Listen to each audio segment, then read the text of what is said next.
CB was their foundation in 2025. No, ma'am.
Welcome to Heart to Heart. I'm your host, Pastor Gia Clinton, and we're here to talk about love. We're going to talk about relationships and partnerships. We're going to take a journey of self discovery that is your partner. So grab your cup of coffee. I've got mine. Boot the kitties out of the room because the subject might get a little mature.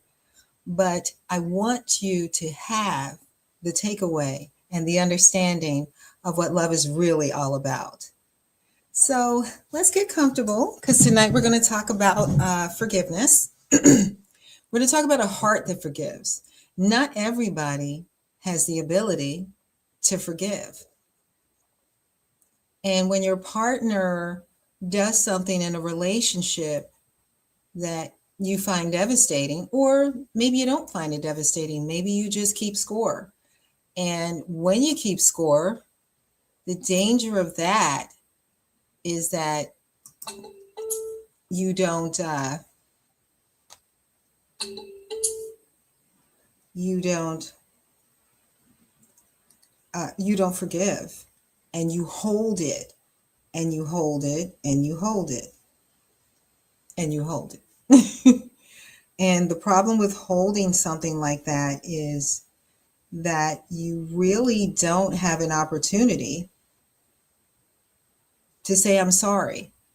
So when a partner in a relationship does something, or you do something, because we all know what it's like to have it be our fault, even though for us women, we think we're right 99% of the time.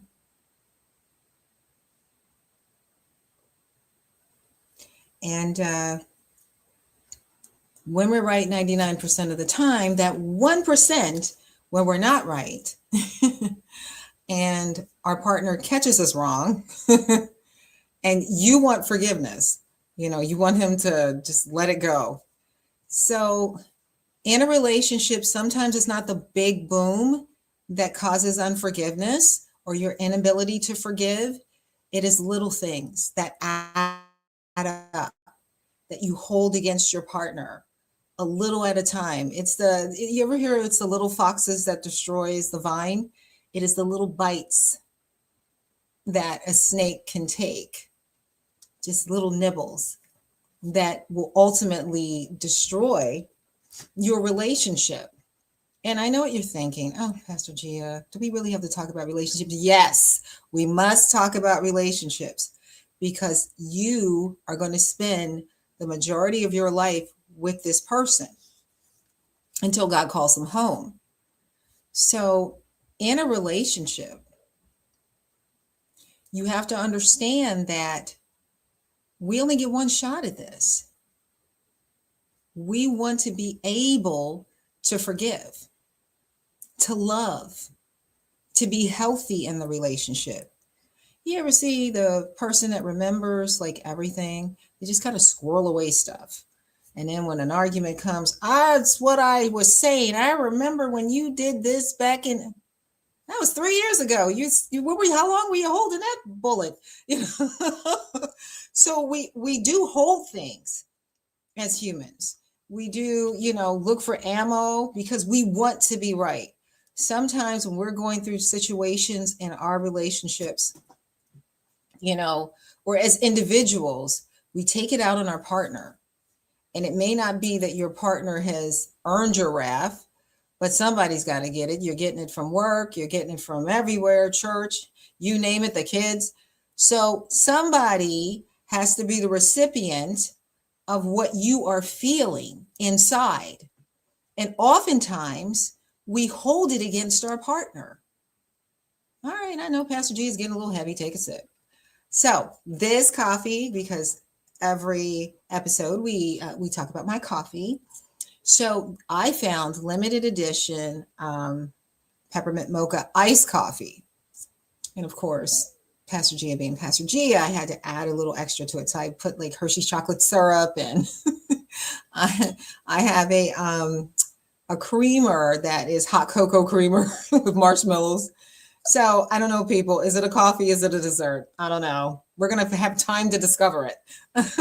So it is the coffee to grab. If you like iced coffee, and this is the Starbucks limited edition, you can find it in the grocery store. I would get it for Wednesday night because we get really deep. And we're going to have some really wonderful guests that are going to be coming on. And I would like to give a special shout out to my GCPR family. I love you guys. And, especially to George, who made all this possible. He worked tireless with me, and Pastor G is not very good at technology and all that. And he took the time. He was very patient, and I'm very, very grateful for your help and just your encouragement. And thank you, thank you, thank you. GCPR Network is a wonderful network that is constantly growing, and we're going to be doing big things around the country. So let's get back to this relationship. Okay, so in this relationship, you now have two people who hold grudges. They don't forgive. They can't forgive. They don't want to forgive. Oftentimes, it's not about the original argument. It is a symptom of a much bigger problem, a much, much bigger problem. And to get to the bottom of it, somebody's going to have to talk. And I know that none of you ladies out there do this, but there are some women that assume that their partner is a mind reader. You know exactly why I'm angry. Maybe he doesn't. Maybe your partner just feels like, I don't know what's going on, I'm going to say anything. You didn't want to be the one to discuss it because you don't want to cause an argument. I go to work every day. I got to deal with kids wrong. And then you squirrel away the things that he's done, and they magnify. The devil has a way, listen to me carefully, of magnifying your relationship's problems to the 10th power. Ultimately, the goal is to destroy your relationship. Amen. It just is. It's to destroy the relationship. And the only way he can do it is if you give him room to do it. You got to let him do it. And if you let him in and he gets in there and you start, I'm sorry, are we getting any feedback here? And you start, it's better. And you start holding grudges and assuming he knows why you're angry because he doesn't. Men are not always aware, with all the 100 things that they deal with, of why you're upset. Likewise, a woman isn't always aware of why you're upset. All things being equal, I think we do it a little more to them than they do it to us, but it happens. She's upset. She's not telling you why she's upset. You don't know until she starts displaying her upsetness. Maybe she's upset about something and she gets up in the middle of the night and she doesn't sleep in the bed with you because she's upset. Something's on her mind. It may have absolutely nothing to do with you, but it's just she feels that she can't talk to you about it. And that is not good at all.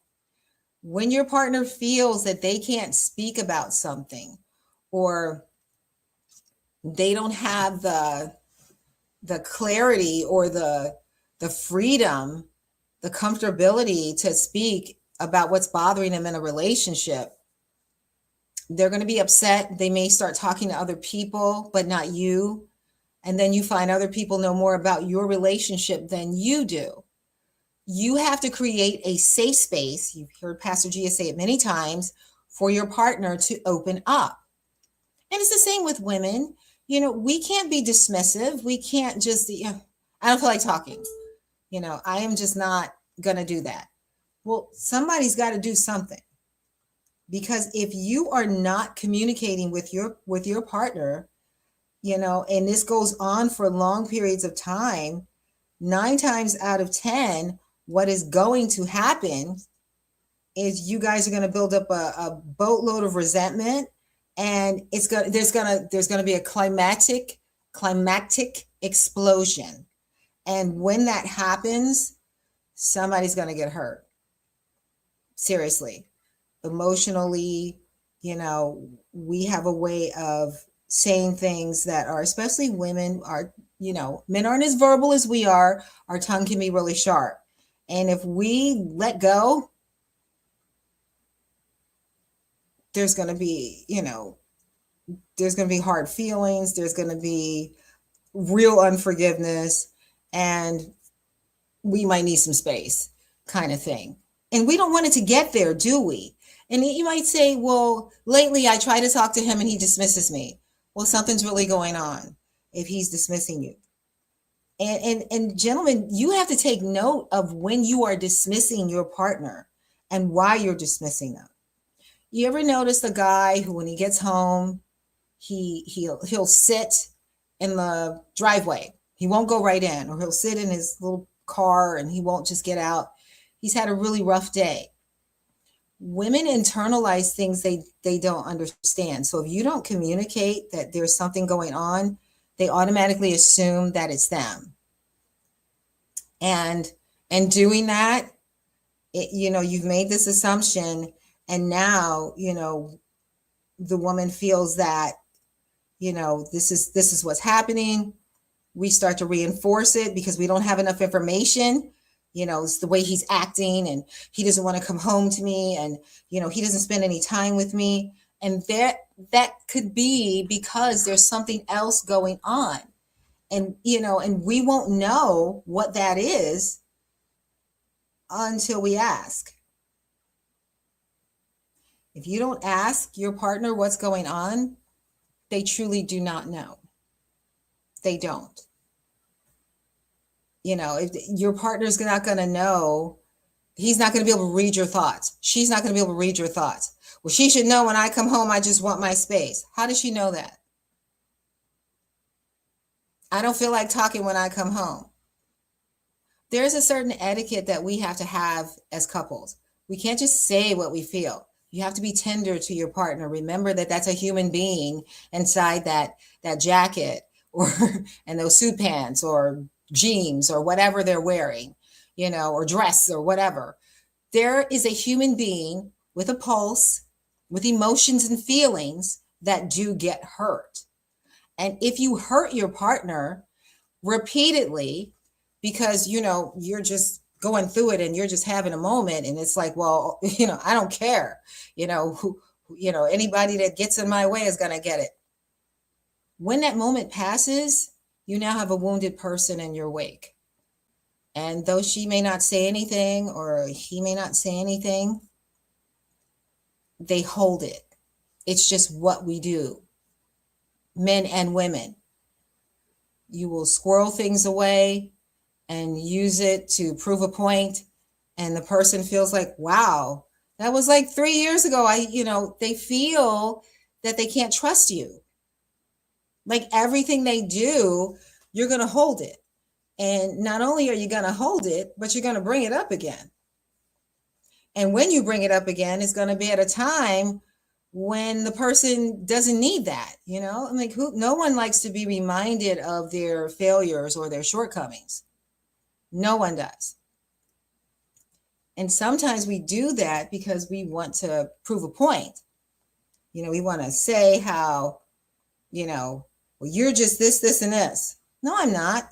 I can prove it because last year I told you to take the trash out. You let the trash out there and the dogs tore it apart. It's always something silly. But to him, he's like, but for the last 11 months, I have been taking the trash out for you. I have been doing everything you've asked. And now you're bringing this up. You're like, what is the point? You know, people like to be encouraged.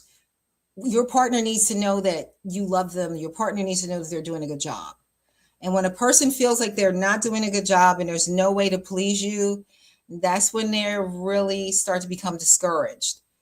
And when you discourage someone, what you'll find is you've now created a situation that, is very uncomfortable. Your partner no longer trusts you.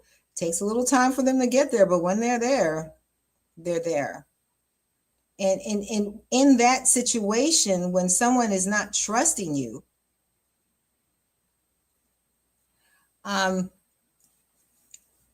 you will find that there's very little conversation. They'll listen. They don't have anything to contribute. They'll stop telling you what's going on in their life. How was your day, honey? Oh, it was good. Anything? Oh, it was uneventful.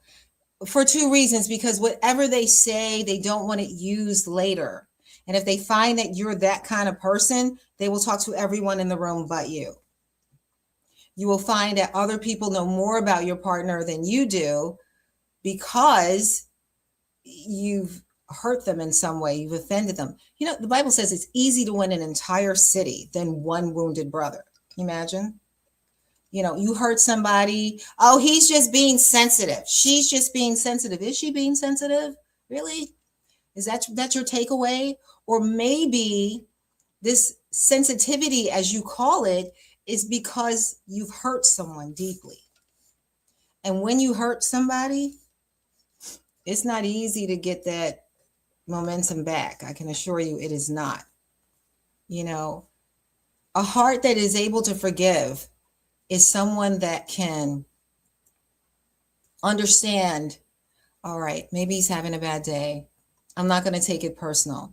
And they kind of wear insults like water off a duck's back. They just kind of let it roll off. But it takes intense training to do that. I mean, it's not easy trying to understand why a person is upset with you. It is absolutely, positively not easy. And if you find that a person is upset with you often, it really makes you feel like you can't please them. So why try? So then you got somebody that, hey, babe, why don't we go, when you're feeling better finally, and you've shaken off whatever it is you're doing, it's like, oh, well, why don't we go out? Well, she doesn't want to go out with you now because, you're lame. You were mean, and you've been mean for the past few months. You offered no explanation, which is disrespectful. And, it hurts the relationship. It really does. And so after a while, it's like, you know what, root canal, spend time with you. I'm going to make that dental appointment. So you don't want your partner to feel that a root canal is better than you. So you really have to keep the lines of communication open. Communication is not easy, but the less you communicate, the harder it's going to be. And when you're ready to communicate, the person's not going to want to hear it because you've let it go so long. They don't know what's going on now. They don't care. I don't care. The cutesy little notes that they would put in your little lunch pail or lunch bag, and they would get up or sometimes they would call Uber Eats for you and you send you lunch over or send you a breakfast muffin. You don't even get that because you've hurt somebody. Hurt is not easy to recognize. It's something that you have to be mature enough to say, I'm going to take ownership of this. And let's face it, we don't always want to take ownership. We are the blame shifting capital of the country. We just are. We don't always take ownership of our wrong.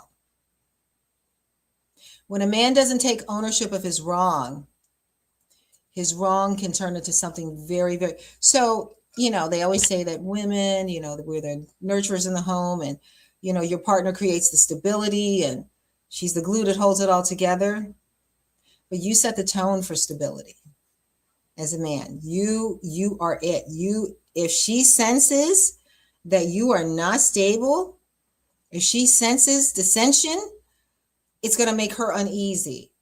Then she starts to feel that her home is in jeopardy. The relationship's in jeopardy. Her comfortability is in jeopardy.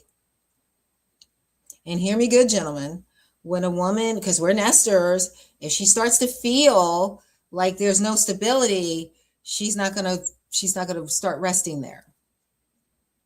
She's going to go in survival mode and start looking for alternative actions. And all of that could be avoided by just simple communication. Swallow your pride. Tell her what's wrong. Tell him what's wrong. And that's male or female. Listen, it is serious when you're in a relationship and you do not communicate. No one wants to be with Silent Bob. Everybody knows who Silent Bob is, who has kids, I guess, or in a younger age group. You can't communicate with somebody, or Silent Barbara. You cannot communicate with someone who doesn't open their mouth to speak to you. Because if you try to talk to them, you're invading my space. I don't want to hear it. I don't come home for all this. I don't na. I have worked all day. I've been on my feet. The least you could do is just not, bring up serious stuff. Well, if you're not bringing up serious things, if you're not doing it, then who will? Who will do it? You have to be willing to listen. You have to be willing to communicate. You got to be willing to go there, even at the risk of an argument. No one wants an argument. Let me take a sip, because nobody wants an argument. But you got to be willing to risk that argument for the sake of your relationship. It's worth it. We might argue a little bit tonight, but we're going to get some resolution. And arguing comes when two people are defensive. If you haven't communicated in a long time, both of you are in defense mode. Here he go. Now he want to blame me for something. Maybe he doesn't.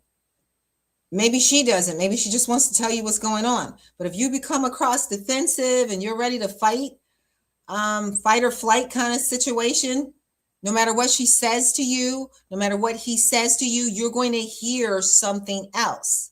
You're going to hear criticism. You're going to hear he wants to fight. You're going to hear he's being negative. And it may not be about you at all. So when we don't communicate with others, communication is still going on in our head.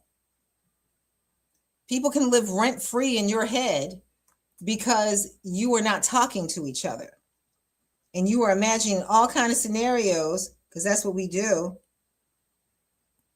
And within those scenarios, you just picture destruction. Thank you, Brian. Communication is key. Brian, love everyone. Thank you. Communication is key. He is correct. Communication is key, because once you lose that, you lose the war. You can get by not talking to your partner, but eventually something's going to happen. Something climactic. And now you don't have a basis or a foundation for communication because you let communication go for so long. I talk to my wife every day. A text message is not communicating. A 5-minute phone conversation is not communicating. That is childish and immature, and it is avoidant personality. People with an avoidant personality tends to run away from a situation. They don't want to talk. They don't want to take accountability. They don't want to do anything. And then, depending on the type of counterpart you have, they'll adapt. Once they've adapted, they don't need you to communicate now. They no longer want communication from you. Whatever's going on, who cares? You know why? Because you've hurt that person to the point where their heart has become hard. It's encased in rock. And so now when you're finally ready to communicate, they don't want to talk to you. They're not even listening. They turn you off. They'll be sitting there, but nobody is home.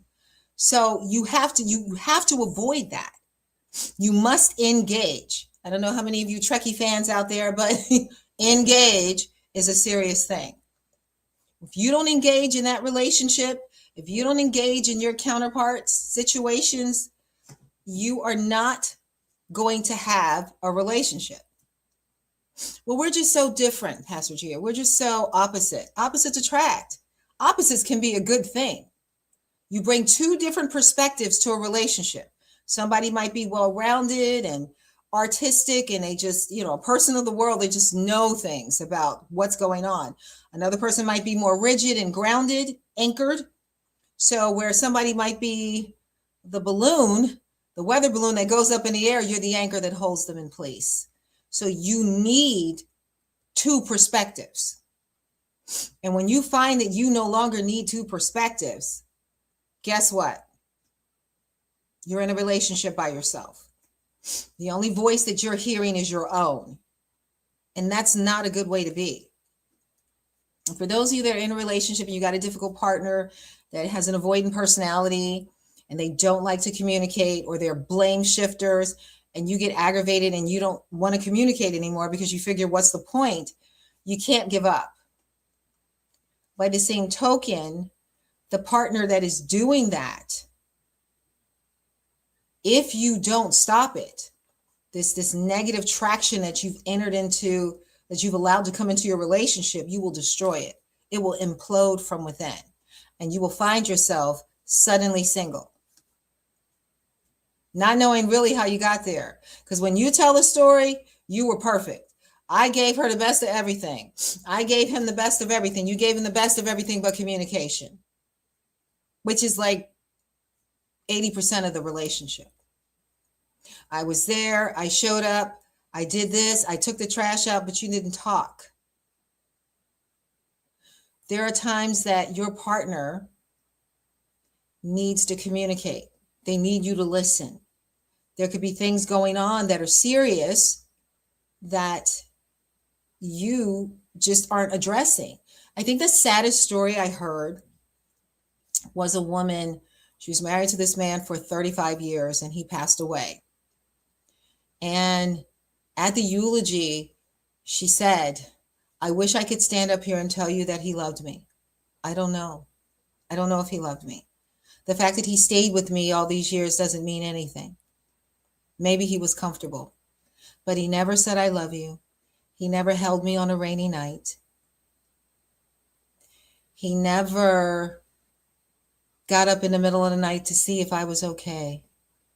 He never asked me when I would come home with tears in my eyes from a hard day's work, what happened? He was always present at dinner, but he was a ghost. So for me, he died a long time ago. That man in this casket. I thought that that was the saddest testament to love, or whatever that was, that I had ever heard. You should never have to guess if your partner loves you. You say it. And if your pride won't allow you to tell the person, the one person that loves you most in this world, that you love them back, then something is really wrong with you. And you need some severe counseling. You need some deep counseling. Love is something. When it's genuine, it's wonderful. It's that one person that you know is going to have your back no matter what. It's that one person you know you can tell your secrets to, and they won't tell anyone else. Or you can tell your secrets to, and they know how to comfort you.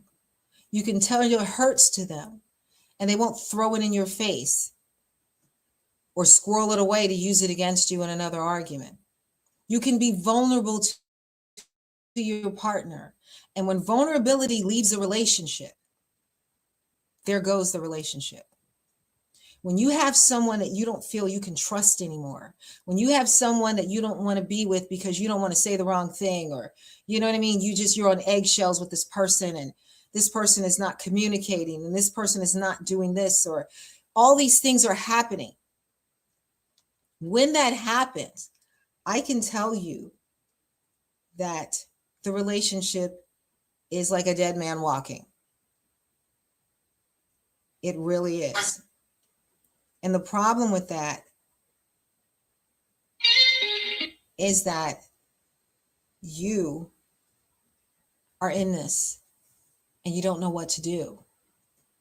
You're going to have to make it right.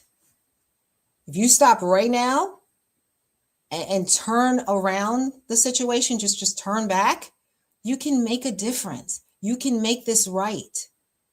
What happened tomorrow doesn't have to affect what happens in the future.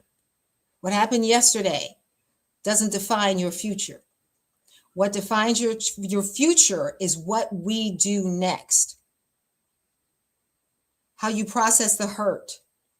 If you forgive the hurt. A heart that's capable of forgiving a person is a heart that keeps no record of wrong. 1 Corinthians, the 13th chapter. Love is patient. Love is kind. It's long suffering. It's not boastful. It's not puffed up. It's not arrogant. It doesn't one up the other person. It keeps no record of wrong. So it doesn't keep a record of what you've done. It forgave you. It doesn't bring it up anymore. When you have somebody like that, that's a heart that forgives. Love bears all things. It believes all things. It hopes all things. It endures all things. Love never fails. It doesn't fail because there's hope. It doesn't fail because there's forgiveness. It doesn't fail because there's trust. When you have a partner that you're not nurturing, it dies. The relationship dies. It can't live. And right now, some of you out there, your relationships are on life support. It is. Your partner's, the love situation is in a coma. You're going to have to wake it up. You must find a way. If you don't find a way, you won't save that relationship. It will die. It will flatline. You'll hear, and that means that it is gone. Once it's gone, you don't get it back. I'll just make him fall in love with me again. I'll make her fall in love with me again. Really? Can you think you can do that after just imploding the relationship? How arrogant. How arrogant to assume that you can recapture something that you lost. You have to be willing to take ownership. And in taking ownership of the relationship, you are saying, I take responsibility for my actions, my part in this. Or, honey, I'm sorry I hurt you. Baby, I don't know. I was going through some things and I snapped at you and it had nothing to do with you. You know what that person thinks? Okay, it's not me. Sometimes your partner just needs to know it's not you. Then they can breathe, and then they want to know, well, honey, how can I help? Do you want to talk about it? No, I don't want to talk about it. Okay, but I'm here when you're ready to talk about it because I think you should. And this is a safe space. We're in a safe zone. If you violate that safe zone and betray the safe zone, you get kicked out of the safe zone and you won't be in it anymore and they won't talk to you. So don't violate the safe zone. Mind your tongue. The tongue is a deadly weapon. It's a consuming fire. And if you use it to hurt someone, you're going to be sorry because you'll run that person away. And you might have an understanding of why, you might not, but everyone has a breaking point. When you're mean and you're nasty to that person and it's a continual thing, they no longer understand, especially if you're not communicating. People need to know when something's going on. It's the right thing to do. So at that point, your partner can make an informed decision, but they can't do it if they don't know that there's a problem. They can't help. They can't come up with an idea. Sometimes the voice in your head is too loud. And when you get to hearing that voice and that's the only voice you hear, it's a problem. All right, take a sip. Pastor G is getting heavy. We're going to go here. My job, my one job as a therapist is to save your relationship. Yes, I'm not just a pastor. I'm also a therapist. And my specialty is relationships. Once upon a time, I was in a relationship, a marriage, and the marriage failed. And I wanted to discover why it failed, what I did wrong. So I started studying relationships. I went back to school. I became a therapist because I wanted to understand where the disconnect happened. When did we break down? Was it the choosing of the person? Was it this? Was it that? So that one day I could be sitting right here and help you. I want to help you figure it out. Not all relationships do you have to terminate. Some relationships are salvageable. I would say most, in my opinion, as a therapist, most relationships are salvageable. Most of them are. It's about what you're willing to take. It's about how you're willing to forgive and how much of yourself are you willing to share, to communicate. It's all about communication. It is key. And if you are willing to communicate to your partner, you can do this. I promise you, you can. But it's going to start with communication. That's where it's going to start. And you got to be willing to do that. And until you're willing to do that, it is not going to be pretty, people. It is just not. Not going to be pretty.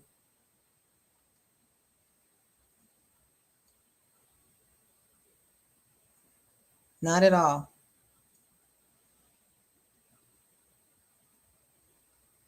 Oh, wait, I think I was live. I was trying to check and see if I was live on Facebook. I couldn't tell, but apparently I was. So I'll try going live again.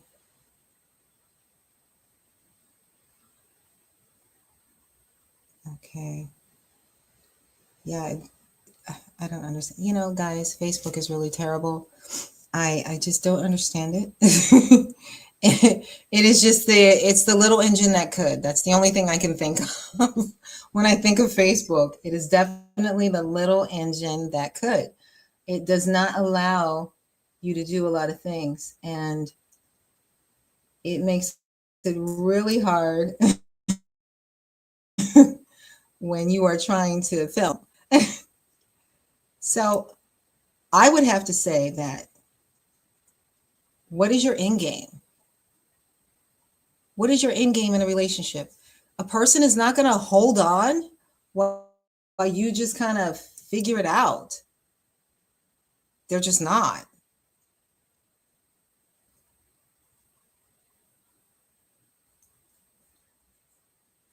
And if that is the case, then you're going to have to really step up your game.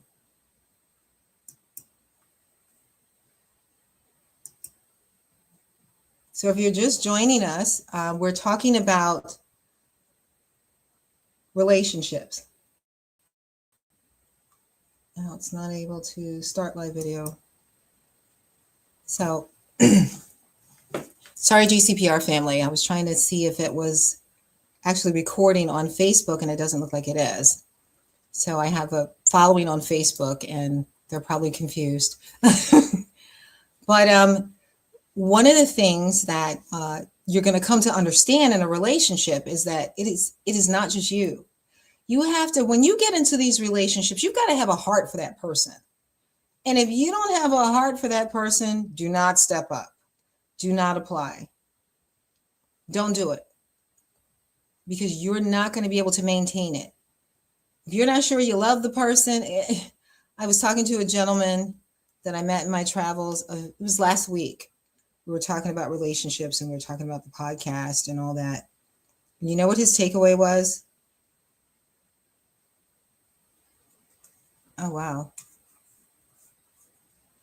His takeaway was that men and women know when they are right for each other. They think, he said, I believe a man knows. I said, well, would you say a man knows based on the information that's given, or do you think he really knows?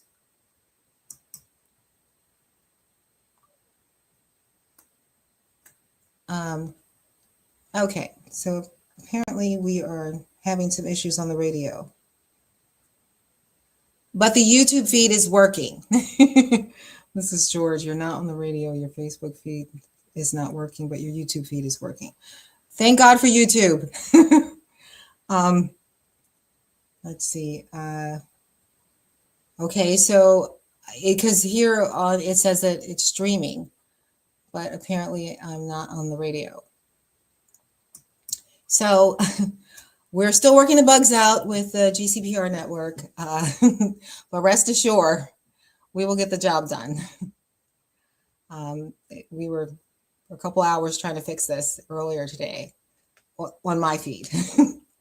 So one of the things I want you to understand and be clear about, be intentional in your relationship. You love that person, don't assume the person knows. That poor woman at a funeral, the sum of their relationship, they're 35 years together. Her takeaway was she didn't know if there really was a relationship. She didn't know if he loved her. That is sad. And anybody who is not communicating.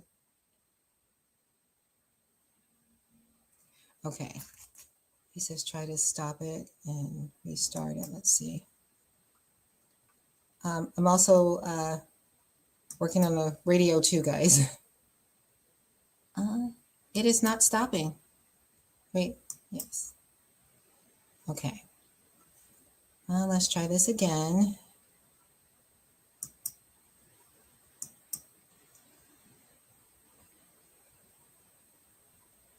Yeah, let's just try to get on the radio here. It says connecting. Okay, George, how does it look now? Are we live on the radio?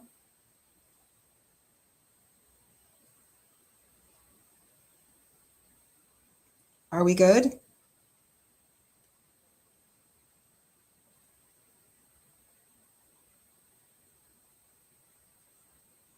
So one of the things we got to own up to is that the relationship is going to take more than just you. You can't hold a relationship by yourself. And all the forgiving that you might want to do in the relationship, the person has to be willing to receive it. The person has to be in the game. They got to be in the fight with you. It involves two people. And love is shown when you put your pride aside, when you put your avoidance aside, and you get in there and you are in the fight. People don't know how you feel until you tell them.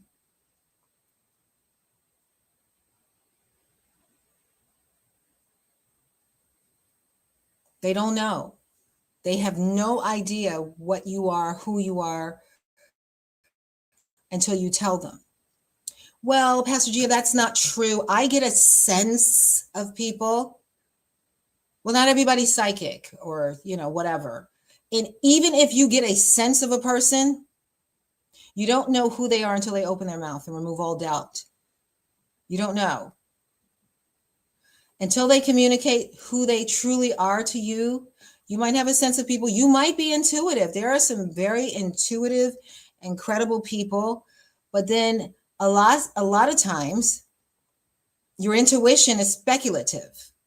I sense this about her. So that means, so then you follow it through to conclusion instead of giving her or him an opportunity of showing you who they are, because you may find that as smart as you think you are, you're not as smart as you know. You're not that bright. How arrogant it is to assume that we can sum a person's entire life up with our intellect, with a glance, or with a non-communication. I mean, I'm a therapist and I wouldn't try to do that. When someone comes and they sit in my chair, I allow them the dignity to tell me who they are, the respect of showing me who they are. Not showing me one thing or two things and I draw a conclusion of who they are. It's not fair. It's just wrong. And when you begin to do that, you're still in a relationship by yourself. Hello, you're now speaking for the person, thinking for the person, drawing a conclusion of who they are based on your thoughts. No, Pastor G, is based on their actions. Really? Is that what we're going with? It's their actions? This is your party. They're living rent-free in your head and they don't even know it. You have no idea who a person is. And your partner should be allowed the opportunity to show you who they are. Not you drawing a conclusion, but really show you who they are. We need communication. We live in a world where there's text messages. I hate texting. I do. You ever have the person that you're texting in a relationship and they want to correct every little detail? You use your voice text because you're on the go, and then the voice text says something wrong or misspells something. Sometimes they do. I mean, it seems like the computers are getting stupider now that they've got AI. But this person will hold that. What are you trying to say? This just doesn't make any sense. Well, I'm sorry, I don't have time to stand still and talk to you. I'm on the go. I tell you what, I'll just call you later. You never called me. I'm sorry, I was busy. We live in a very busy world. And sometimes the sentiment of what a person is trying to display or say to you has to be enough. But if you don't make the effort, if you don't tell that person that they're worth it, then they don't know. They truly don't know. They're not really sure of who you are or what's going on. And 9 times out of 10, they're in doubt. Do you really want to leave somebody thinking, I don't know if this person loved me? That's just crazy. She should have known. He does this, he does that. She does this, she does that. But she never said it. She never said it. My actions are enough. No, it is not. That is the craziest thing I have ever heard. Your actions are not enough. You know what? In the Bible, they have a saying, it's faith plus works. Yes, you show, but you also have to believe. Our faith is based on belief. Now, this woman wasn't sure that this man loved her. She was not sure. She went on in the eulogy to say that he didn't like to converse with her. They didn't have conversations. She said, one night I fixed a beautiful dinner and I wanted to go for a walk so that we could talk and hold hands the way couples do. I think the most disrespectful thing I had ever heard was that they went for a walk and they were walking for an hour. Not one word was spoken. She reached for his hand and he pulled it away. Are you that guy? Are you that woman? Maybe he held something against her. Maybe she didn't even know what it was. Apparently she didn't. Maybe she burned dinner one too many times. Or maybe she said something that hurt his feelings. But if he never communicated it to her and just decided to punish her for 35 years, love made her stay and endure all of that hurt. Bitterness caused him to inflict pain. I don't know. When I finally get a partner, because I am single, I wouldn't want him to say, I don't know if she loved me. She was never affectionate. She never told me. We didn't talk. We didn't spend time together. And when we did spend time, she didn't talk to me. I never want to be to a point where I want to hurt somebody like that. You know, can you imagine? That is the ultimate level of pain and torture. And she spent 35 years hoping that that was going to change, and it never did. It never changed. Never. Never, ever, ever, ever, ever. So for 35 years, this poor woman now believes that the man that she loved didn't love her back. I don't know whether he went to heaven or hell or, I mean, I don't know. But wherever he is, I think he regrets it. To spend a lifetime with someone and never give of yourself, never show or give them a piece of your heart. Well, the fact that he stayed there means nothing. It means nothing. At least it didn't to her. You stayed, you made her miserable, and she could have found someone that would have held her hand and take that walk with her and love her because she deserved to be loved. Instead, you played games. So what is his epitaph going to say? He was a loving husband? Who knows? She didn't know. She was his wife. And they say, well, the wife always knows. Well, she really didn't. And she didn't think that he really loved her. She wasn't convinced. The easiest thing to do is to convince somebody that you are loved. And the way we convince a person that we love them is just to love them. Unconditionally. You just love the person. No matter what is going on in your life, they should never question whether they're the cause.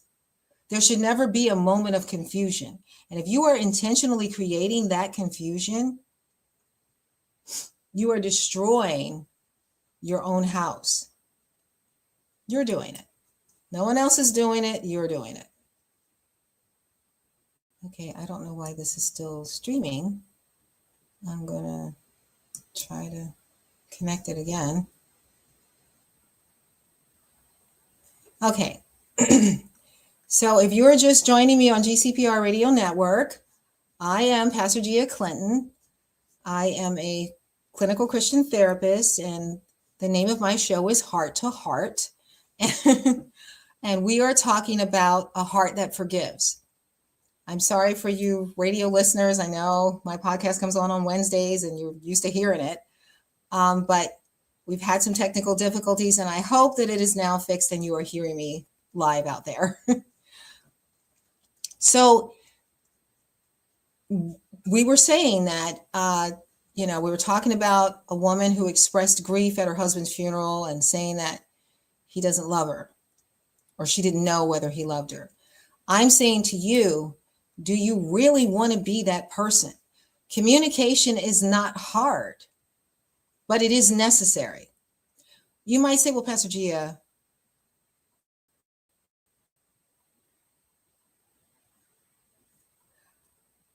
thank you, Technology George. He says, I tell my wife I am crazy in love with her. Wonderful. That's what I'm talking about. When you are able to communicate your innermost feelings to your partner, you know you love them. You know you trust them. When you're able to say, I love you. And, some people just won't say it. I can't say it, Pastor Gia. I grew up in a hard household and I never heard anyone say, I love you. But you know how it feels when she says it to you. You know how it feels, and it feels good, because if it didn't, you wouldn't have married her. You know how it feels to have her nurture and her touch. And if it didn't feel good, you wouldn't marry her. Sex without intimacy is not love. It's just sex. You must have that communication. You must have that little reminder. And that's what makes sex more than just sex in your relationship. It makes it lovemaking. It makes it timeless. It makes it epic.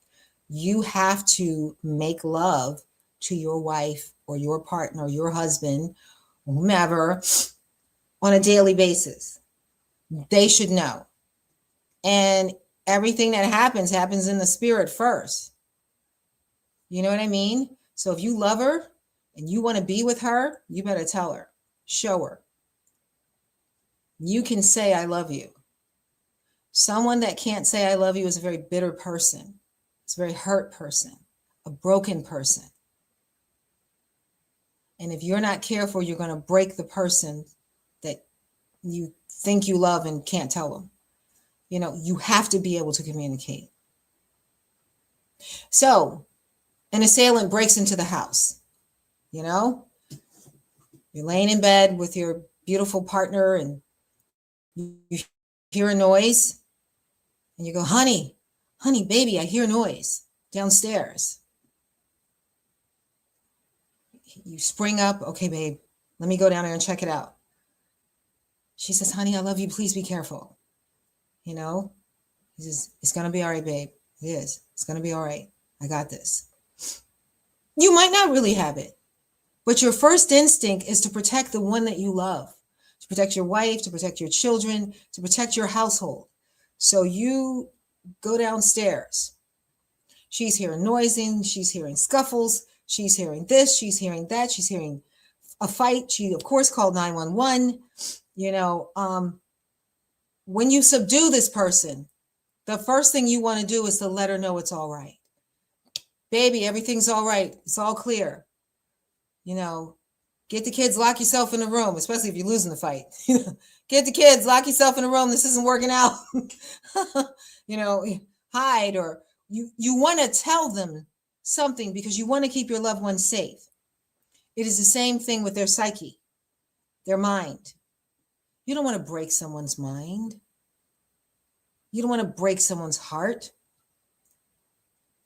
If I'm with you, then I'm with you. We're in it together. We're in it to win it. You know, your fight is my fight.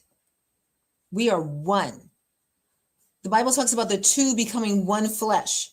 You cannot become one flesh with somebody that you are not communicating with. It just doesn't work. You must be able to communicate to make love grow. Well, what good is communication if you ain't doing nothing? If I'm not, you know, taking the trash out and all that, all those things are true. But what good is all those things if you're not communicating to your partner? You are not the same as the person that you're with. They're different. And those differences is what attracted you to each other. Yeah, he might be hard and he might be this and that, but he's yours. She might be emotional and, you know, expressive and affectionate and, oh, honey, I just love you so much. And she might be all that, you know, and it gets on your nerves sometimes, but she's yours. She's your sensitive, affectionate, emotional mess. She's yours. And if you want to keep it that way, you better tell her you love her. Even if you don't feel her kissing all over you when you come home, throwing her arms around you, just saying, baby, I just missed you so much today, and kissing you. All over your face, you know, I missed you, you know, she needs to display an affection. And you know what? Even if you're not feeling it, even if you had a bad day, you kiss her on the forehead and say, honey, I miss you too. I just need a moment. Okay, I'm just going to finish dinner up. All she needs is signals. Communicate. When you communicate with her, she's going to communicate with you. and the lines of communication are over. No one should know you better than her, and no one should know her better than you. You should know what she's like when she's sad. You should know how she acts when she's happy. You should know if she's quirky and likes love stories. You should know if she's a Trekkie. You should know if she likes scary movies. You should know if she just likes to lay in your arms and have you talk until she falls asleep.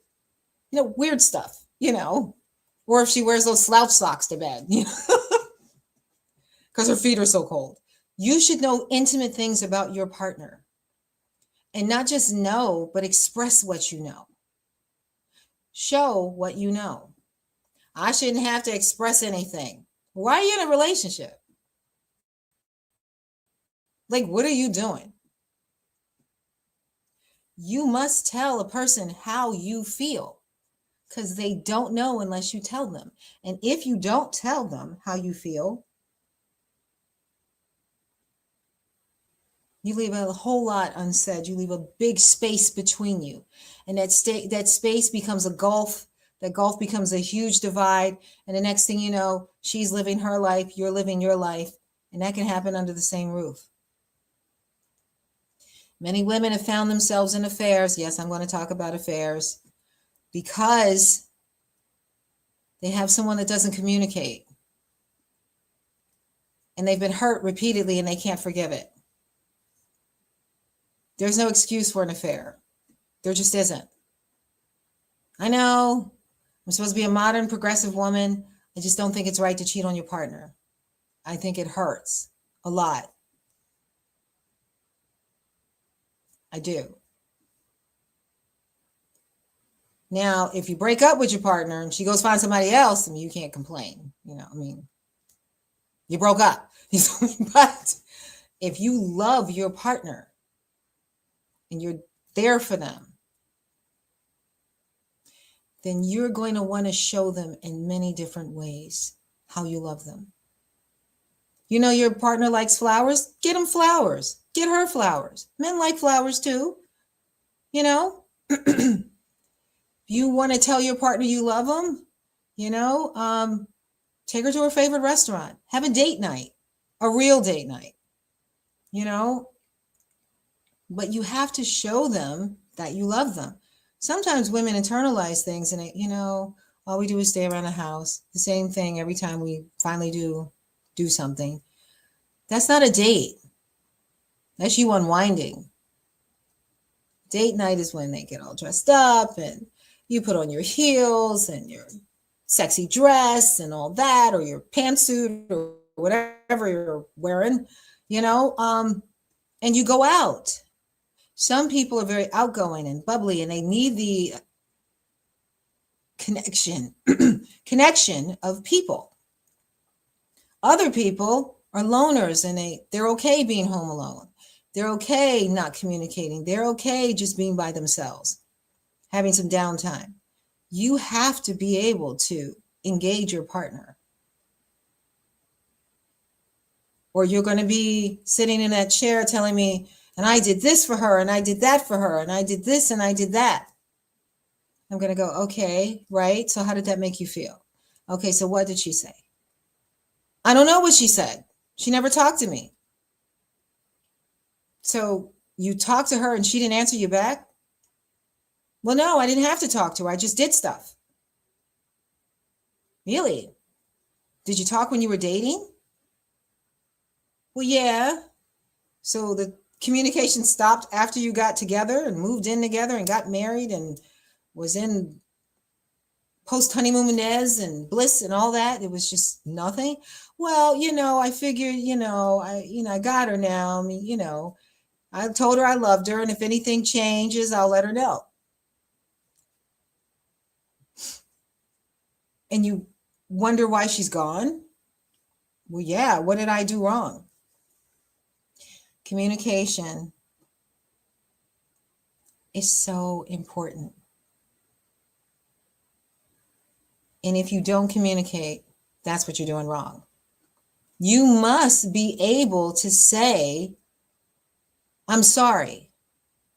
You must be able to say, I love you. And if you can't say sorry for no other reason but you've hurt a person, then you've done a good thing. You got to be able to say, I'm so sorry. I didn't mean this. Or, baby, I'm sorry I hurt you. Even if you think your person is wrong. Hey, I say baby. Baby's like a universal thing. You can call your man baby. You can call your woman baby. It's just baby. I'm sorry. I didn't mean to hurt you.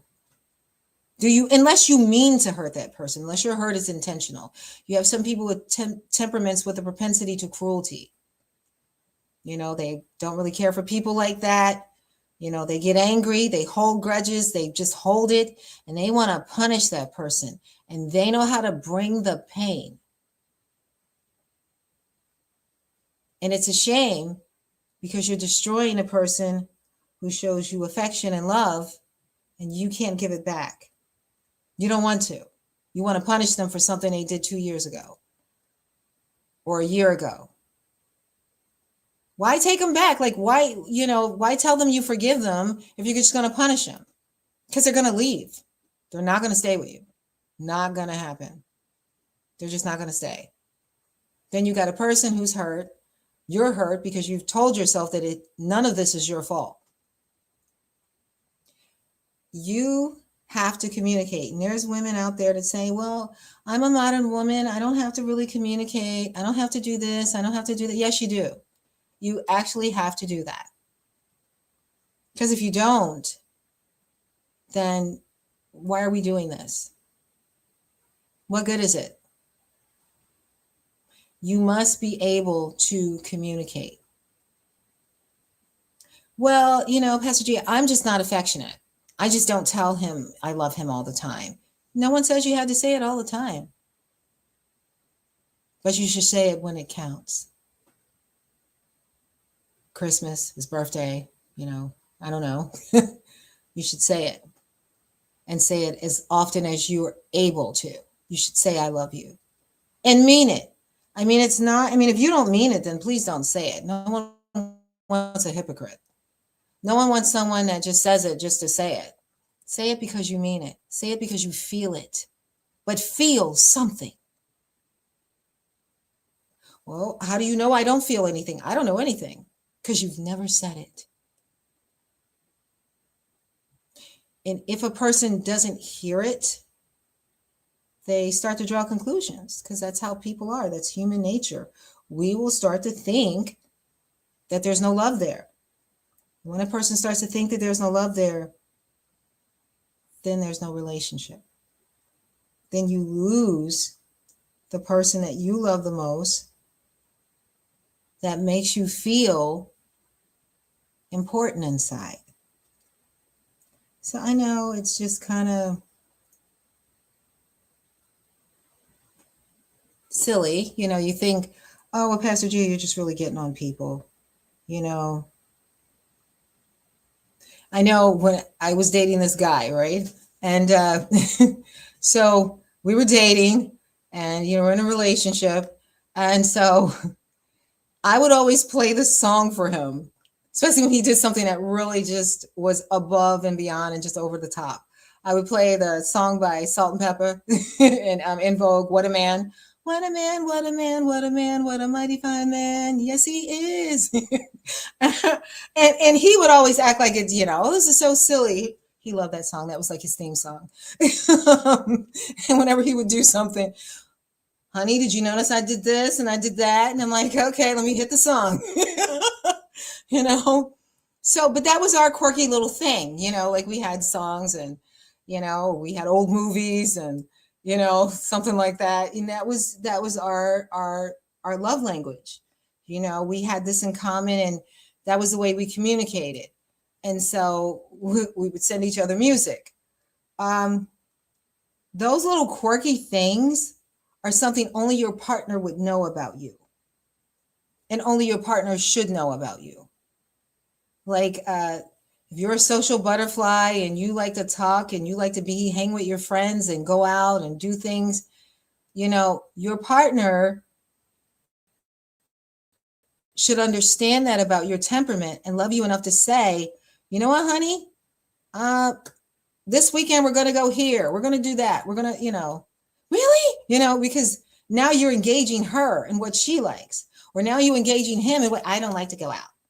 Ever since COVID, I just like to stay in and wear yoga pants and stuff. Okay, but he likes to go out. Why should he go out alone all the time? Take those yoga pants off, get a shower, go put on something pretty, put on that red dress, step in those high heels, some of that sweet perfume. We've all heard Johnny Gill's song, My. Because it sure smells good on you. You know what I mean? You want to make memories with your partner. Good ones, not bad ones. Bad memories are going to happen, but good memories should outweigh the bad. It should. And never, ever use criticism as a basis to chastise your partner. First of all, your partner's not a child. You're not their parent. You're the one they love, the one they respect and cherish. That's a big deal, people. That's huge. Incredibly huge. And if you're not able to communicate how much you love that person, it's a problem. You always want them to know that you love them. You always want them to know that the promise that you made all those years ago, you're keeping it.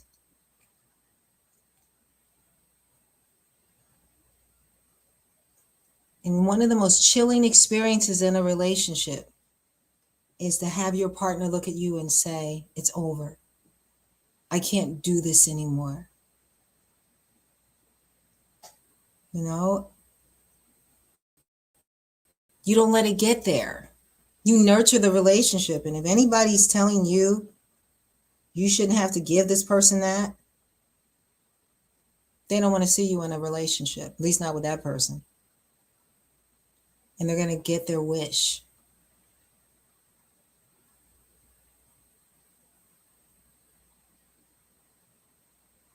Try to work in relationships. Try very hard. Because there's nothing in this world better than love. Nothing. Nothing at all. And as long as you live, you want your partner to know that their love means everything. You'd cross an ocean for them, you'd do anything. And it doesn't matter after it's over. You can't let it end.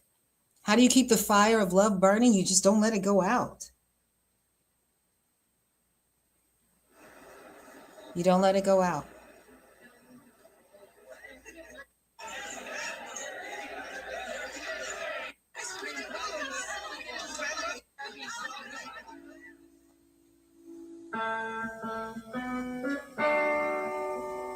This is There's Nothing Better Than Love by Gregory Hines and Luther Vandross.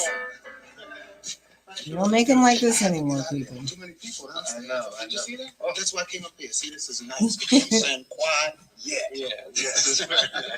And I'm anxious to get home. It's like their collaboration.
That was Gregory Hines and Luther Vandross, and they're singing, There's Nothing Better Than Love. If you can't express verbally that you love someone, then you need to write them a letter. Write it down. Write her a poem. You need to express it. And if you can't express it, something's wrong. And typically, it's about ego and pride and all those things. Well, I just can't, let the words just won't come out. That's ridiculous. I mean, honestly, as a therapist, if somebody is sitting there talking to me saying, I just can't tell her I love her. Oh, okay. I think it's a medical condition. I just can't say it. Can you write it? Can you spell it? I mean, can you write her a poem? I just can't do that. You don't love her. I do love her. I do. Well, okay, so why won't you express it? You can't write it down. You can't write, sign language, speak, nothing. The problem is much deeper than whether or not you love her. So, or him, because I've had the opposite. I've had couples come in and it's the woman that cannot express, and it happens more often than you think. A lot of it could be associated with trauma. Childhood trauma can cause that. I'm decided not to let nobody hurt me again. So I'm going to get them before they get me, or I'm never going to say, there's all these declarations that we make and that we try to hold ourselves to. But in the wake of this disaster that you are calling life, you're leaving carnage in your wake. You're leaving families, children. Children need nurture and love too. And if you can't imagine how she feels if you're saying, I love you to the kids, and you won't say it to her. She who bore your children, or who nurtures your children and takes care of them, because sometimes there's blended families and, it could be death in the family or whatever. However it came to be, your partner needs to know that you love them and that you can bear them, that they are enough. You want to know what kind of heart forgives? A heart that is willing to risk it all.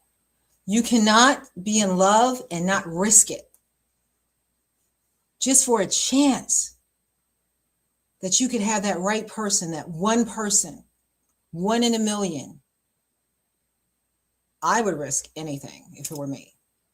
Anything.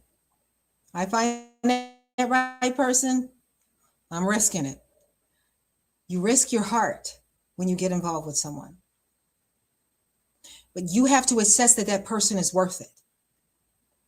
And if you're taking their kindness and their love and you're not giving anything back, then you've assessed that they're not worth it. Then let them go. Well, Pastor G, I love her.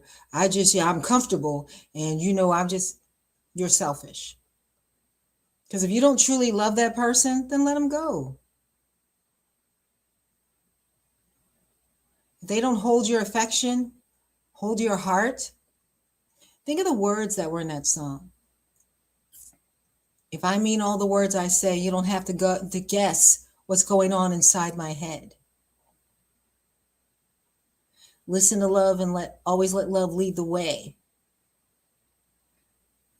There's nothing better than love. I truly believe that there is nothing better than love. And there's nothing better than love when you have an equal give and take in a relationship. There must be an equal give and take. That's not optional. It's not negotiable. It's just not. No equal give and take is a deal breaker. You've got to be able to tell your partner that you love them. Right? We got to be able to say that. You got to be able to tell your partner that you would choose them again and again in this lifetime, the next lifetime, and however many lifetimes. It is always you. You are the one that I love. You are the one that I would risk everything for.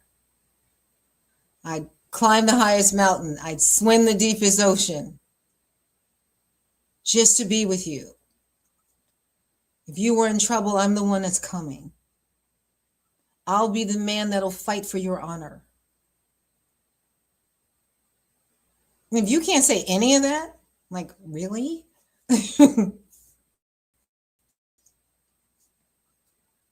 I think you're just a time waster, you know? You don't really want anything. You don't want this person, but you don't want to be alone. And you know the love that the person's capable of giving to someone else, but you don't want to see that either. Not good. Not cool, people. It's time to get some help.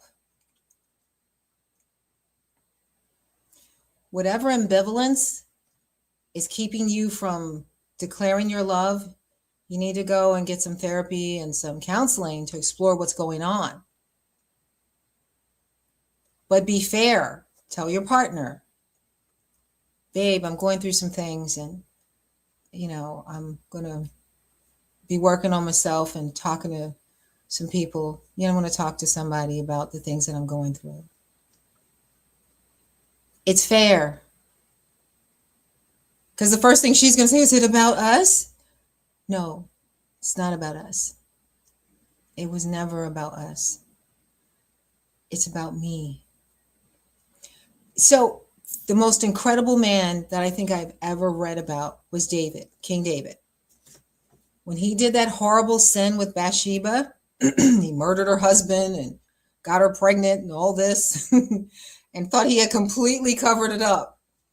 When Nathan the prophet came to him and said, gave him a scenario, and David said, that man deserves to die.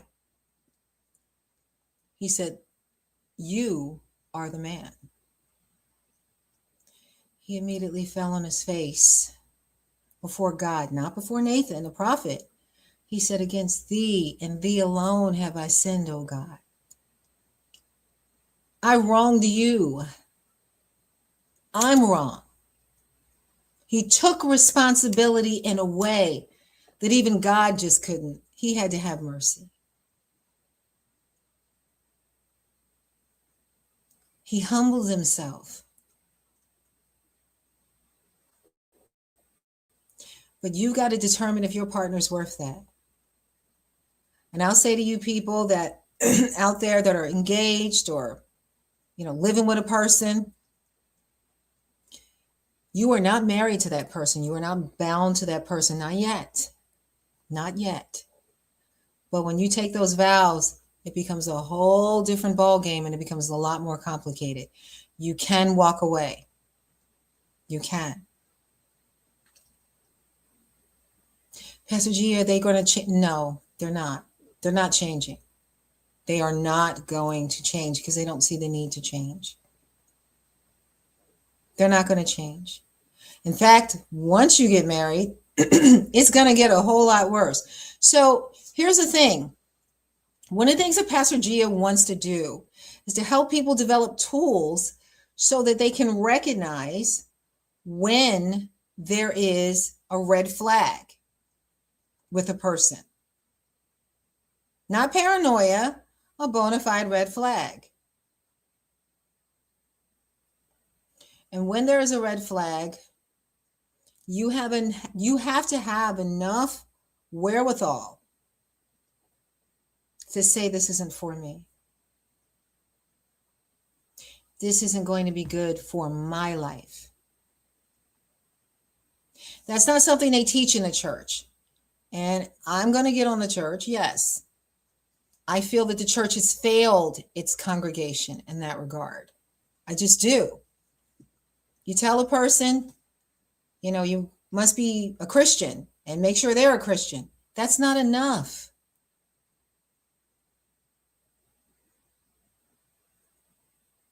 You must do this and you can do everything in that book that is right and just, and still end up in a bad marriage. And the church has to take a hard look at why this is happening.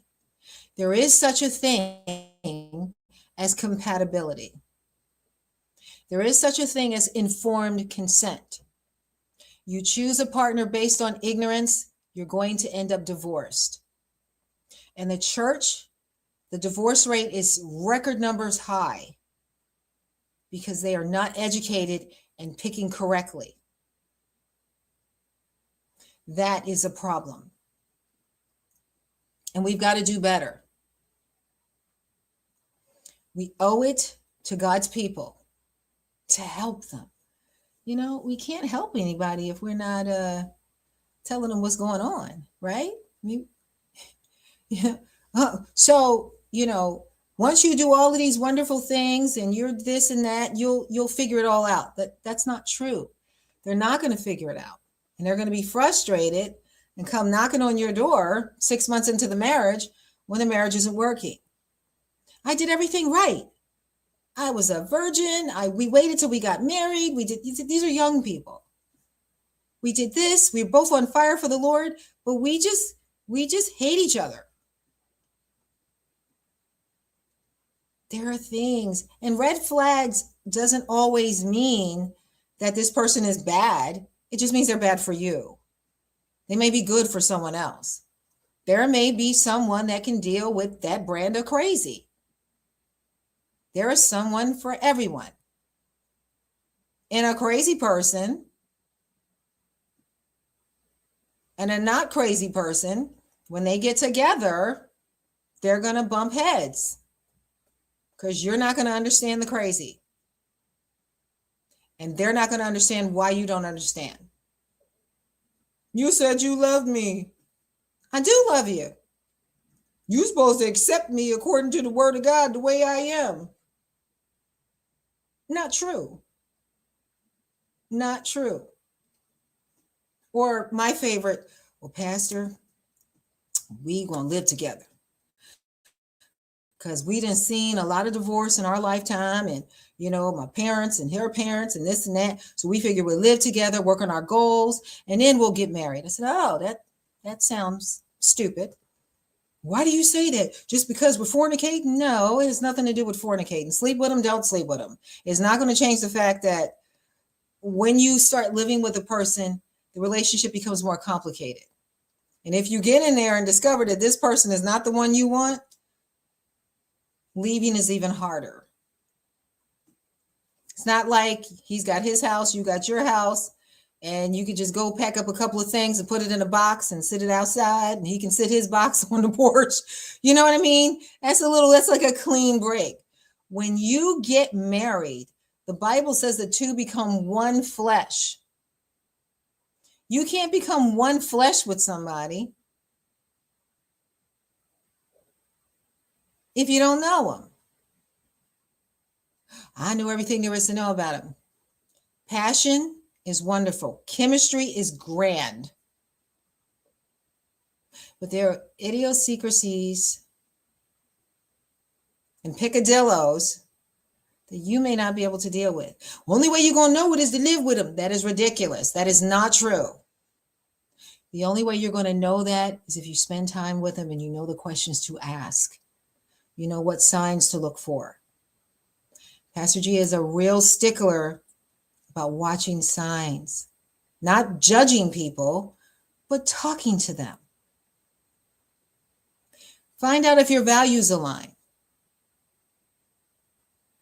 He's in the church and I was in the church. I didn't know he was a devil worshiper. I mean, they do have him in church. Unfortunately, they devil worshipers go to church. But I didn't know he was a Satanist. You know, well, you didn't ask. You didn't ask. You saw a gorgeous hunk of man candy, rippling muscles and all that. And you just decided that this is what you want without finding out what his values are. Do they align with yours? And when they're young, let's face it, you know, we care about if they're good looking, what the kids are going to look like. Are we going to have beautiful children? You know, is he handsome? Does he smell good? You know, those are all good, important things. Pastor G is not saying that those things are not important.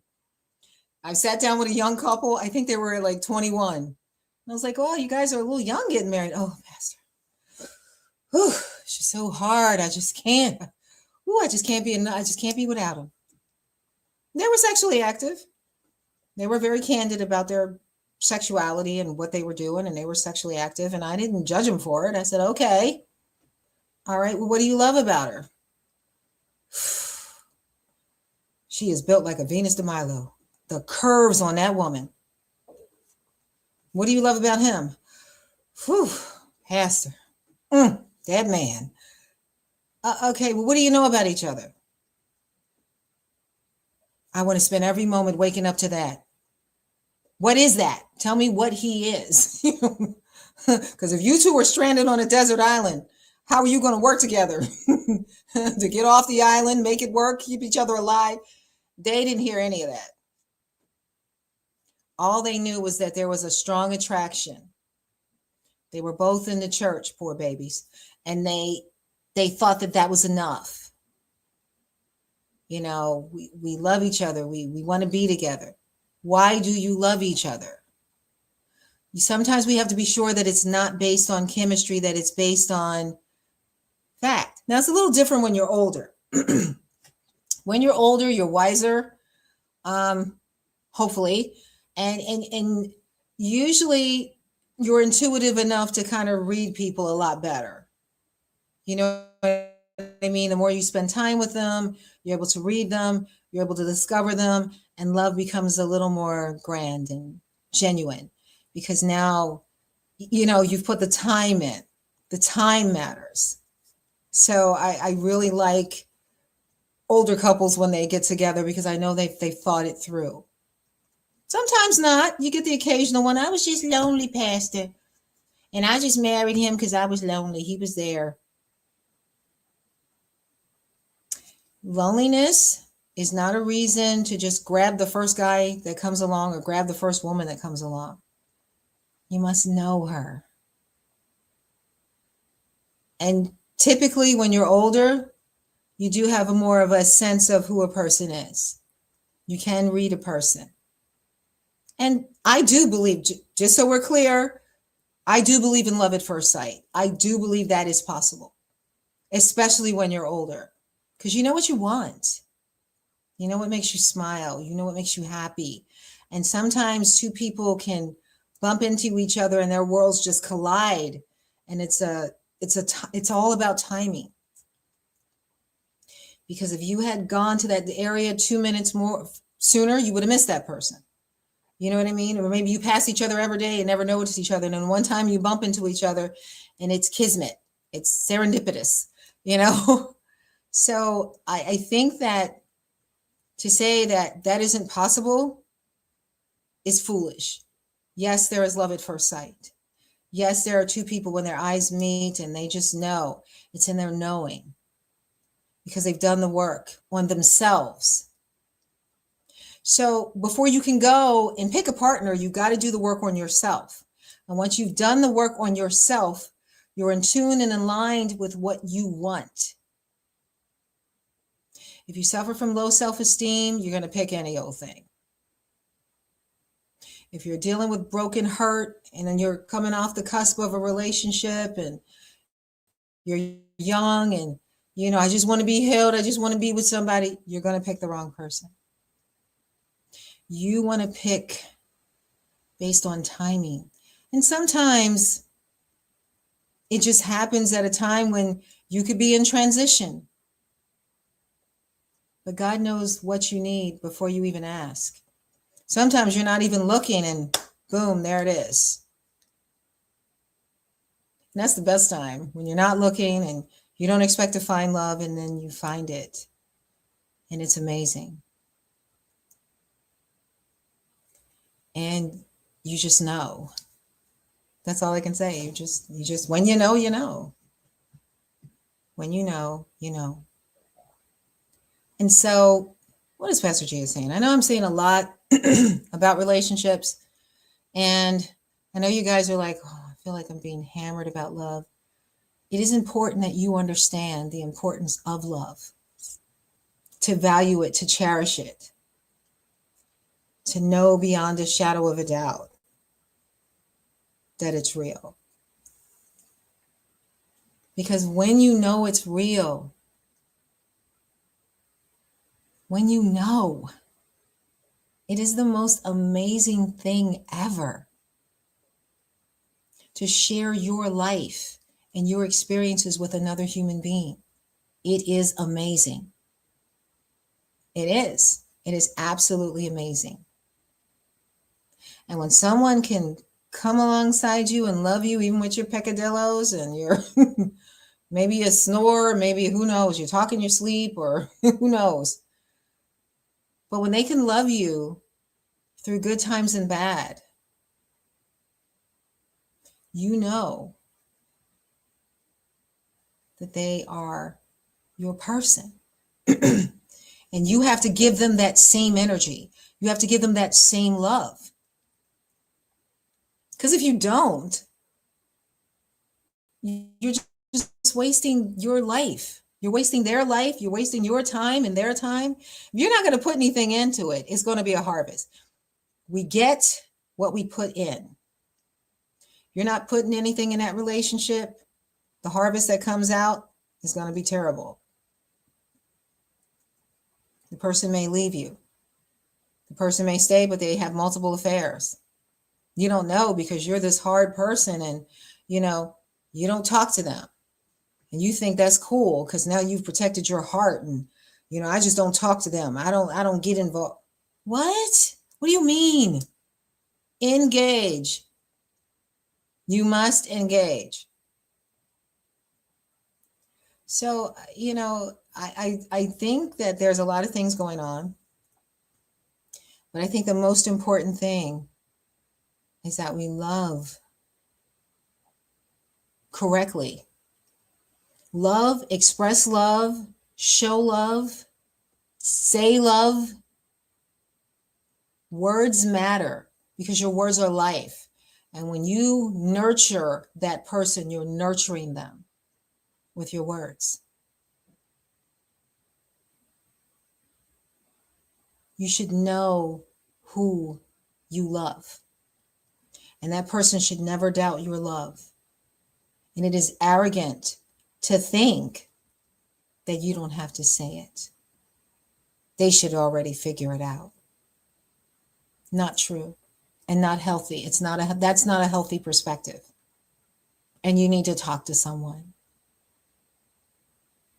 Or you are not going to find the love that you desire.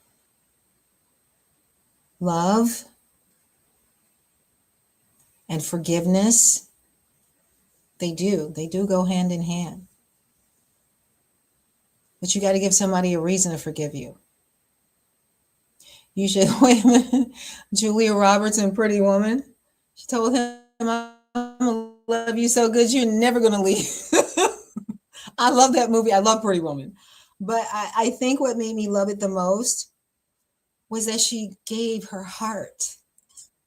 Yeah, she was a prostitute and all this, and but he fell in love with her because he allowed himself to see the real her. She made her so vulnerable. And in that profession, that's not what they do, unless you're getting hustled. But she made herself vulnerable. You must make yourself vulnerable. And that vulnerability is what is going to win the heart of your person. And to make yourself vulnerable, you're going to have to let your guard down and risk your heart. You're going to have to risk it. And if you're an emotional avoidant, meaning when a person gets too close to you, you back away because you don't want to feel anything, don't come back. Just leave. Don't play games with a person's heart. Don't take a healthy person and make them sick. Because that's what you're doing. When you're not healthy, you're not able to display affection and love correctly, you're going to injure somebody. And that's not fair to do that. You might find somebody that is like you. And you just have a relationship where you don't have to say, I love you. She doesn't need it. You don't need it. You don't need to feel it, or you don't need affection. As long as you don't need affection, because she can't give it. And if you don't need affection and words of affirmation and reassurance, that's a match made in heaven, because you're both self-sufficient. You don't need to know that someone loves you. You don't need to hear it. You don't need to say it. You really don't have a whole lot to talk about, maybe general things. But if that's what makes you comfortable, then get someone that can make you comfortable in that arena. Get someone who doesn't require that of you.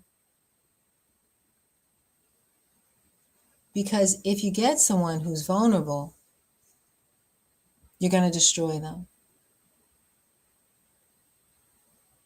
And do you really want to do that?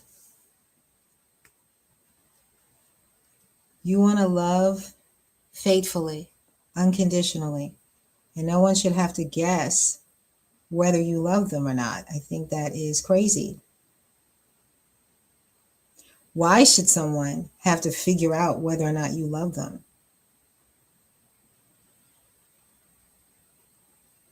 They shouldn't. The answer is they just shouldn't. You want someone to always know how you feel, who you are. You don't ever want to leave this world making someone question whether or not you ever loved them. That is terrible. Terrible, terrible, terrible.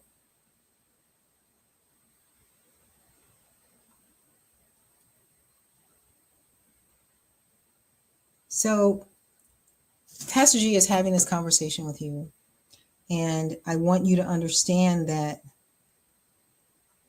I'm doing this because I love you. I care about your relationships. I care about you making it. I want to see you succeed in love. And to make a promise to someone, promise to love them, promise to protect them, to say all those things and not do it is horrible.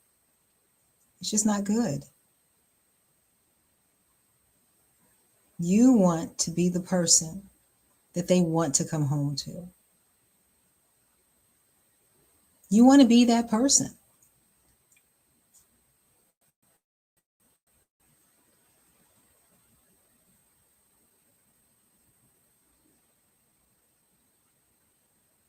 You want to be the person that they want to come home to at night, right? You want to be, that woman or that man that just, makes their heart race.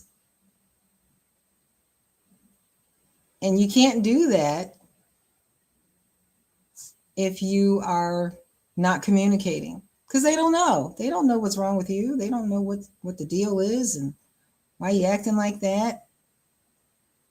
Most people, when they get into a relationship, is because they're pretty sure that they know that this person, beyond a shadow of a doubt, is the person that I love and want to be with.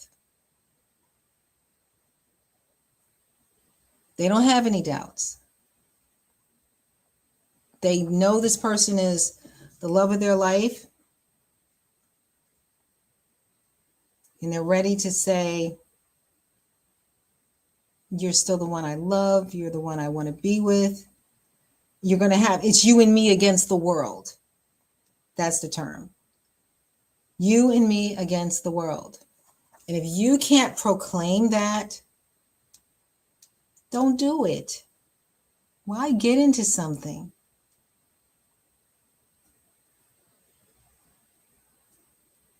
Why declare love where there is no love? Maybe that's why you can't say it, because you don't feel it, So don't waste a woman's time. Don't waste a man's time. Let them go so that they can go find love and, and have someone that can show them and say it and all that. If you know you're not that person and you're not going to give in a relationship, don't get in a relationship. Don't do it. Don't be selfish.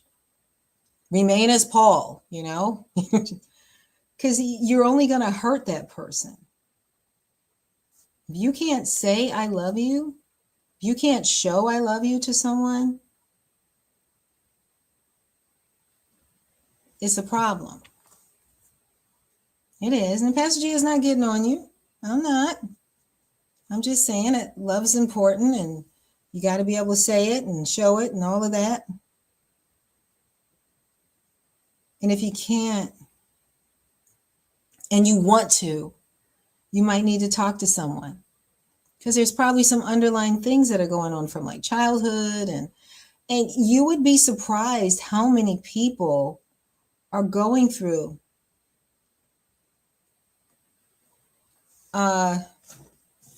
heartache, sorrow.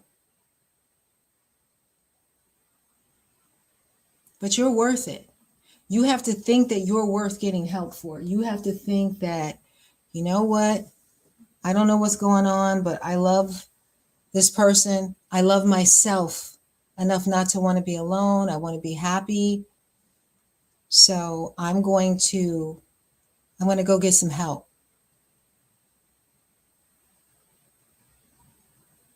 I'm going to allow myself to get some help, to get some therapy, and work on me. You are the we of me. You know what I mean? You're the we of me. So work on yourself. Talk to somebody. Pastors are pretty good people to talk to. They really are. Pastors, priests, counselors especially. And if you got a pastor that is a therapist or a counselor, you're doing good. You talk to someone just between you and them, and you can get some help. You don't have to stay that way. You don't have to be alone. Only if you want to. But you know that there is someone that loves you deeply. And so if there's someone that loves you deeply, then they're worth it. You have to determine that they're worth it. You have to determine that you're worth it. And when you start communicating with your partner, they'll start seeing the changes. He talked to me. Okay. See how long this gonna last. Stop it. Give him a chance. Because love keeps no record of wrong. There should never be an occasion where you're keeping a record, a score. The safest place, there's no safer place in the world than with the person that you love. There shouldn't be any safer place. And if that place is not safe, something is really wrong. And somebody needs to get some help. Talk to people. If you can't do anything but just say in a letter, in a note, hey, I know I'm not the greatest at communicating. I just wanted to write this note to you and tell you I love you. And tell you why I love you. Tell her why. If you can't say it, you better write it down. Because it's just that important. If you find love, don't ever let that person go. Don't ever do it. So you want to know what kind of heart that forgives? A heart that has a great capacity to love. Love and be loved. Which are you? Are you a person that has a heart that forgives? Are you a person that's encased in bitterness and, just want to one-up the person, compete with the person, just all kinds of mean, unhealthy, toxic things? You have to be willing to love unconditionally. But if you're holding grudges, that person's not going to keep you. Why keep you when there's somebody else out there that'll love them? Well, I know she loves me and she's not going anywhere. I will say to that response, the moon gets full sometimes. And when it is full, it is full. So you don't want to miss your chance with your partner. Keep the lines of communication open and forgive them. Forgive, forgive, forgive. I think forgiveness is key.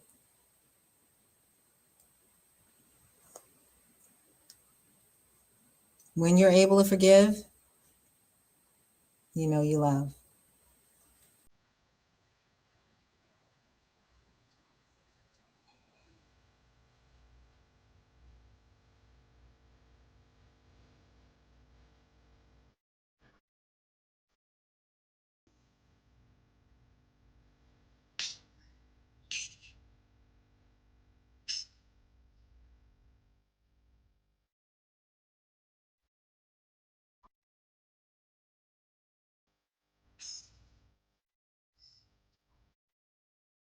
The lovely voice you're hearing is the beautiful, talented Faith Evans singing Never Gonna Let You Go.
Coming up next on GCPR Radio is Teen Nathan. To my GCPR Radio family, I'd like to say good night. Stay safe. And if no one has told you they love you, I love you. From my heart to your home, thank you. And God bless you.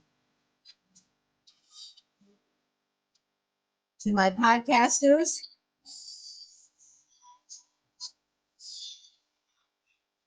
finish this lovely song.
That song was by the lovely Faith Evans, singing Never Let You Go.